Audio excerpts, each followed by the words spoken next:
258,928.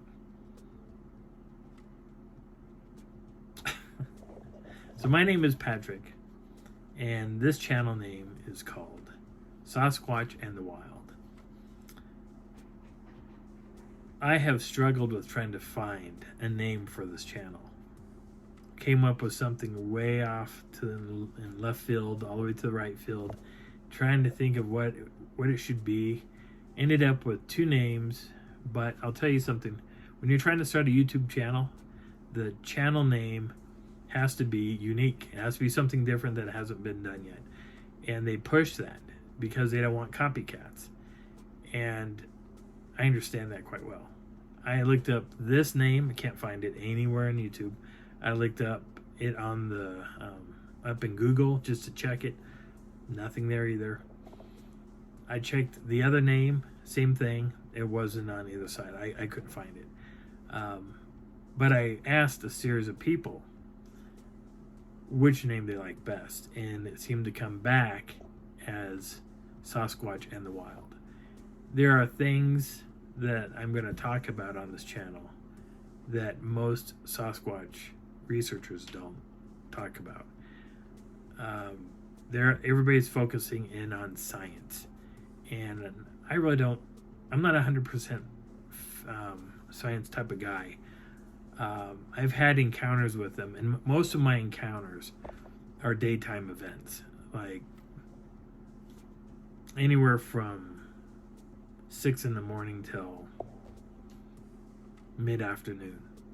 And then what I call it, that's the day crew. And then you get the night crew that shows up, and they take over the day crew. Like, have you ever watched that cartoon with Wile E. Coyote, and he's looking at stealing the sheep from the sheepdogs, and the sheepdogs are walking up and they're clicking in the time clock, and he's like, "Hey Frank," and goes click, "Hey Sam," and they're going in and they're swapping out the shifts. That's the same thing. That's how I see it. And it's, although I'm sure they're not using time clocks, but here's your stick, here's your bone. Thanks Frank. Thanks Sam. Same thing, same scenario. My first encounter with a Sasquatch happened at Wellington Lake. Prior to 2015, I did not care about Sasquatch. I didn't care that there was that big hairy thing running around in the woods. I figured it was in California, Northern California, up in the mountains, into Oregon, into Washington State, Canada, Alaska. It never clicked in me that there was something like that here in Colorado. Now, I have seen some pretty weird things in Colorado. Not only Sasquatch, I've done ghost hunting, and I have photographed some pretty crazy things. I have done a lot of UFO stuff, like UFOlogy, that sort of thing. I have seen the big triangles. I have seen the big triangles standing on top of a hospital looking down at one as it came by and swooped past Skyridge Medical Center. And the reason why, I don't even know why I even saw that thing, because I probably shouldn't have seen it. But it had come past me real slow, and I heard the hum. And I thought that was kind of an odd sound. And so I was up on the roof kind of looking around at things, and then I saw this thing banking past the hospital real slow. And there were people walking underneath it, but they were oblivious at this thing. I was 10 stories up. Yeah, 10 stories up. And this thing was somewhere between me and the people on the ground. And the people on the ground were looking up like they couldn't see it. Like they saw stars. And I have an idea about why that is. I have seen technology that most people have not physically have seen yet. I've been introduced to things that maybe I should never have seen. But these were at an event in San Francisco that it was like a high-tech future festival type thing that happened back in the early 2000s. And I flew out for this thing. I got to see some stuff, some cool tech that I'm pretty sure the government's using to this day that most people have never seen.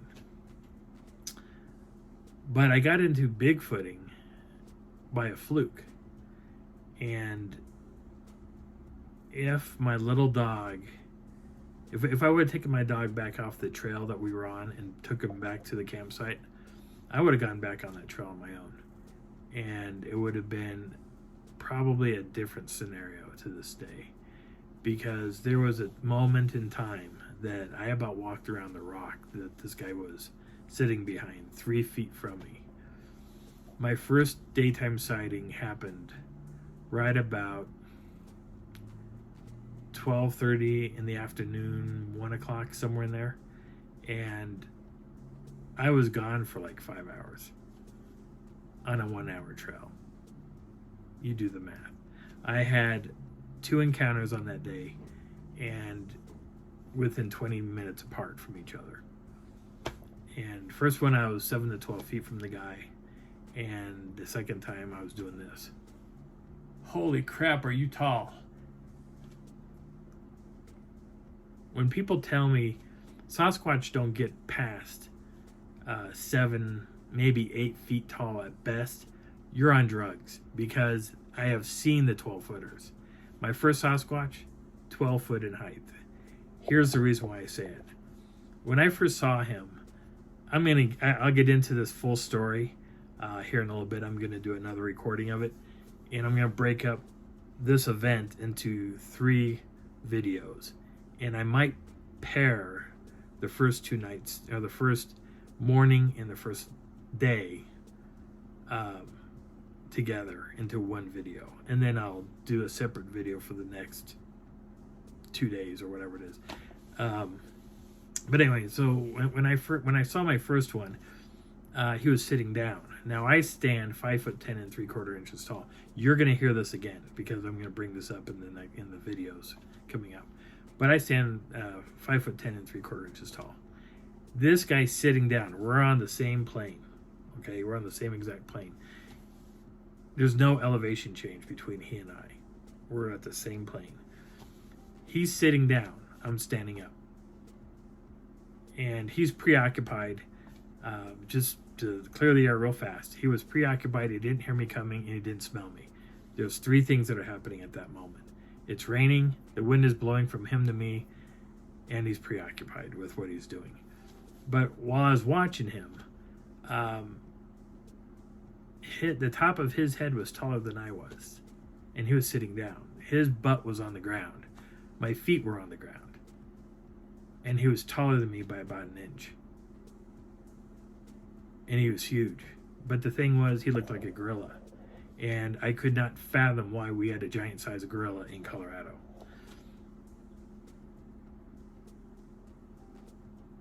This video, this series that I'm going to take you on, are real encounters that I went through. Lots of different locations in Colorado. When I first got into it, I had a little tiny camera. Now I've got a gambit of tech. I have 4K. I have a 4K camera that I use, a Luminix camera. I have 2 drones. One's a DJI Mini Pro 3 drone. I have a handheld DJI video camera. I have 4 action cameras, 2 night vision cameras. My other drone is they call it an Altel or Altec, one of the two, whatever name it is. It's a big orange drone. It's like the big DJI drones that they had. Whereas DJI, when they're flying around, they can go about 5 miles up, 5 miles around in diameter. Like they can fly 5 miles away and back around and land in front of you. My drone can go 2.5 miles up and 2.5 miles around. I have not pushed it past that because sometimes when you push a drone a little bit further than normal, the drone will pick up another signal and go. You'll lose it. It'll fly away. And you better hope you can find it. I had one drone fall out of the sky because I pushed it, and I flew it in a heavily wooded area, and I was doing all kinds of videography. I really wanted to catch some beautiful scenes, and I did that. And as it flew past me, I flew it over a river, and I was like, "Oh, look at that! That's cool." And so I was catching the winding river, and I was really enjoying it until I saw the power go, and I was like, "Oh, crap!" And I yelled at Jim, who usually goes Bigfooting with me, or I go with him. We had a third person that was into this too, but I yelled at Jim. We ran down to the river, and I recovered my drone. I got it to land. It ended up landing upside down, right? So it landed on its back. And it was vibrating. On the video, you see it doing this, right? It's bouncing around on its back. Camera's still running. I'm running through the trees, through the swampy areas, and I get to the river, and the river's only about so deep, and I'm like, oh, and I'm watching it, and I see the arrow go wick, wick, wick, wick, wick, wick, wick, wick, wick, and I'm like, what the hell? And I couldn't figure that out. And I was like, well, is it still flipping around? No, it had. In the meantime, the drone gets picked up, and there's nobody in the surrounding area. Jim's not nearby. You would see Jim or hear Jim running up on it, but the drone gets picked up, gets turned, righted, and put down on its feet. So when I saw it, it was on its feet. On video, it landed on its back. But this thing gets picked up, turned around, lifted, and placed perfectly back down. At that location, I have had crazy encounters with Sasquatch. And that day, I got to see a Sasquatch that did not make any sense on what it looked like, because it did not follow the same color patterns that you normally see. Usually you see browns and reds and whites and blacks, but there are some that are blonde in color, some that have a different coloring and face. The skin tone is different, say, than the ones that look like they have a smashed nose and all that jazz. Each Sasquatch I've seen technically now 6 different Sasquatches in Colorado. 6. It used to be 5. I keep forgetting about this one that I stumbled across when the drone fell from the sky. That one kind of boggles me, because the colors on this guy don't add up at all. They just don't. So I'll talk about that one when I get to that storyline. And what I want to try to do is take my gear to the locations that I've had my encounters. Now, I'm not necessarily going to tell you where these locations are. And there's a reason behind that, because there's a lot of people that are still doing a lot of research in those areas, and I don't want to interrupt certain things. But these are areas that I've discovered too. And these are areas that I still have a connection with. Four locations in Colorado, I have had really positive outcomes with the family groups that live there. And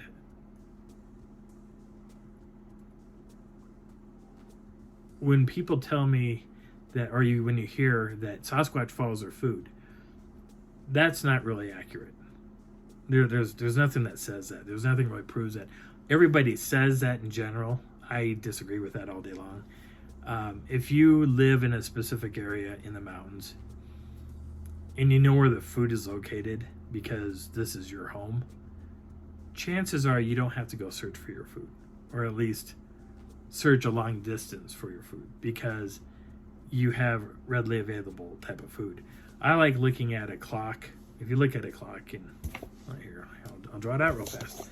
If you look at like a circle and you have your zones like this, you know, like a series of circles. You have a circle with 4 distinctive zones, right? So inside those 4 distinctive zones, you have spring, summer, fall, winter, right? Well, there's food sources throughout that. There's always food sources there. There's food sources. And they could be gathering food and storing it somewhere, like a squirrel does. You know, you gather enough seeds and enough nuts and enough whatever, you can store those all year long. You can move those to an area that you can feed on for 2 or 3 months. You know, you don't have to have a deer every day. There's no reason for it. And in fact, I think if Sasquatch was taking a deer every day, we would see a depletion in how many deer there would be in the state. Because you have the hunters that are hunting out deer and elk and moose, mountain goats, mountain sheep, squirrels, birds, whatever. They eat the same thing. They devour the same stuff. They hunt the same things.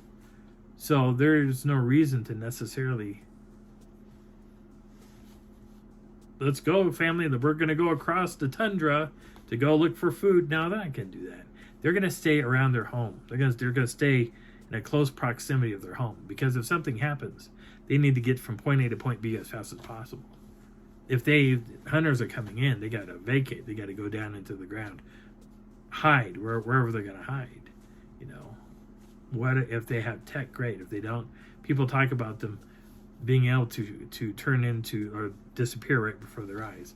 There have been, I know a person who's seen something like that, where they saw it running and it just went whoosh into nothing right away. And he just sat there looking at like, what the hell? And he described it kind of like Predator. It was something to that. We don't know a whole lot about the things, but we're trying to figure a lot of that stuff out. But I've had encounters where I have seen large family groups, and the sounds that I hear coming in is like, it's not always a wood knock. And a wood knock is just a wood knock. To me, I don't care about a wood knock. That doesn't mean anything to me. But when you hear patterns like,